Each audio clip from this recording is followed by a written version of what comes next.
என் லைஃப்பில் இந்த மாதிரி ஒரு பெயின்ஃபுல்லான ஒரு சுச்சுவேஷனை நான் ஃபேஸ் பண்ணதே கிடையாது. மனசு முழுக்க வலி வலி மட்டும்தான். இந்த சுற்றுப்பயணத்தில் என்னென்ன மக்கள் பார்க்க வராங்க, அதுக்கு ஒரே ஒரு காரணம் தான், அவங்க என் மேலே வச்சிருக்கிற அன்பும் பாசம். அந்த அன்புக்கும் பாசத்துக்கும் நான் எப்பவும் கடமைப்பட்டிருக்கிறேன். அதனால தான் இந்த சுற்றுப்பயணத்தில் மற்ற எல்லா விஷயங்களையும் தாண்டி மக்களுடைய சேஃப்டி, அதில் எந்த காம்ப்ரமைஸும் பண்ணிடக்கூடாதுன்றதுக்காக தான் அது என் மனசில் ரொம்ப ஆழமாக இருக்கும் அந்த எண்ணம். அதனால தான் இந்த அரசியல் காரணங்கள் எல்லாத்தையும் தவிர்த்துட்டு ஒதுக்கி வச்சுட்டு மக்களுடைய சேஃப்டி மட்டும் மைண்டில் வச்சுக்கிட்டு அதுக்கான இடங்களை சூஸ் பண்ணுறது, அதுக்கான இடங்களை பார்த்து பெர்மிஷன் கேட்குறது, போலீஸ் டிபார்ட்மெண்ட்டில் அதை ரிக்வெஸ்ட் பண்ணி கேட்போம். ஆனால் நடக்கக்கூடாதது நடந்துருச்சு. ஆனால் மனுஷன் தானே, அந்த நேரத்தில் அத்தனை பேர் பாதிக்கப்பட்டு இருக்கும்போது எப்படி அந்த ஊரை விட்டுட்டு என்னால் கிளம்பி வர முடியும்? நான் திரும்ப அங்கே போகணும்னு இருந்துச்சுன்னா அதை ஒரு காரணம் காட்டி அங்கே வேறு சில பதட்டமான சுச்சுவேஷன்ஸ், வேறு சில அசம்பாவிதங்கள், அந்த மாதிரி எதுவும் நடந்துடக்கூடாதுன்றதுக்காக தான் நாங்கள் அவாய்ட் பண்ணோம். இந்த நேரத்தில் சொந்தங்களை இழந்து தவிக்கிற அத்தனை குடும்பங்களுக்கும் என்னுடைய ஆழ்ந்த இரங்கலை தெரிவிச்சுக்கிறேன். எனக்கு தெரியும், என்ன சொன்னாலும் இது ஈடையாகாதுன்னு எனக்கு தெரியும்.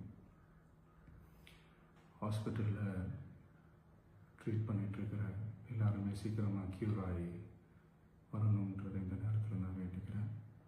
கூடிய சீக்கிரமே உங்கள் எல்லாரையும் நான் சந்திக்கிறேன். இந்த நேரத்தில் எங்களுடைய வலிகளை, எங்களுடைய நிலைமையை புரிஞ்சுக்கிட்டு எங்களுக்காக பேசின அரசியல் கட்சிகளை சார்ந்த நண்பர்கள், தலைவர்கள் அனைவருக்கும் என்னுடைய நன்றியை தெரிவிச்சுக்கிறேன்.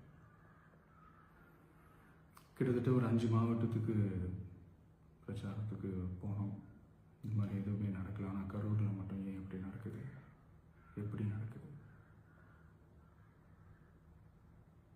மக்களுக்கு எல்லா உண்மையும் தெரியும்.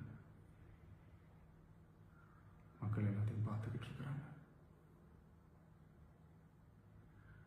கரூரை சேர்ந்த அந்த மக்கள் அந்த உண்மையெல்லாம் வெளியில் சொல்லும்போது எனக்கு கடவுளே நேரில் வந்து இறங்கி அந்த உண்மைகள்லாம் சொல்கிற மாதிரி எனக்கு தோணுச்சு.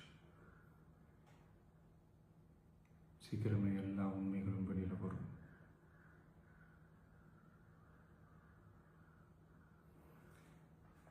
எங்களுக்கு தரப்பட்ட இடத்துல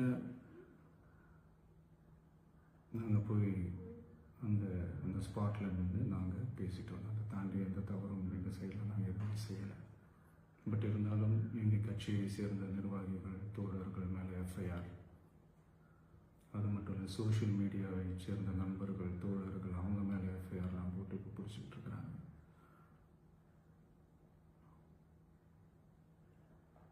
சிஎம் சார்,